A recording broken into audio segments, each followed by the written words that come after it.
Okay, I am finally done. Finally, alas 12 na, like, saktong alas 12, sis.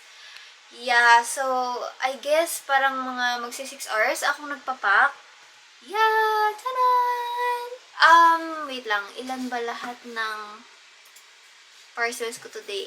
81 plus 34 ata yung sa Lazada. 34. 81 plus 34. Wala na ako sa mood magbilang. 114, 115, ata. Yeah, wala na ako sa wish. Wala na ako sa wish. Gusto ko na madulog. I'm so thankful, guys. I'm thankful talaga. Thank you sa mga nag-order. This 8-8. Sakit na ulo ko. Kanina pa akong nakaipit ng ganun. But, yeah. Thank you guys so much for buying.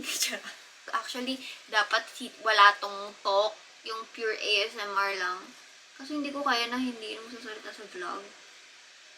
Hindi mo tiis. Gusto ko talaga masabi sa inyo, natapos na ako!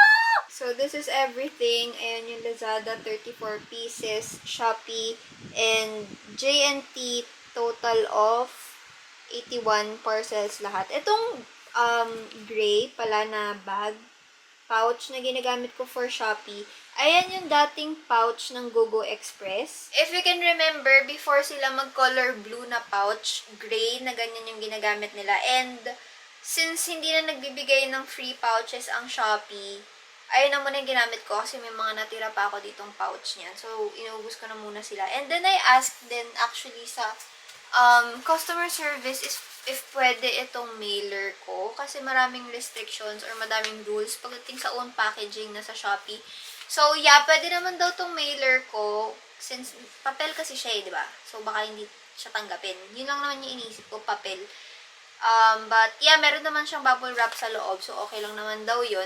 And, yung logo kasi sabi doon, kapag more than 2,500 yung amount nung nasa loob ng pouch, dapat walang logo sa loob. But, yeah, hindi naman umabot ng 2,500 mga order sa akin since mura lang naman at malilinggit lang naman yung mga stickers ko, So, okay lang daw to. So, yeah. Guys, this is like the biggest sale. This is the biggest sale of the year talaga for me. Ito yung may pinakamarami kong orders. Ngayon lang ako nag 100 plus and I am very, very thankful. So, yeah. Bye!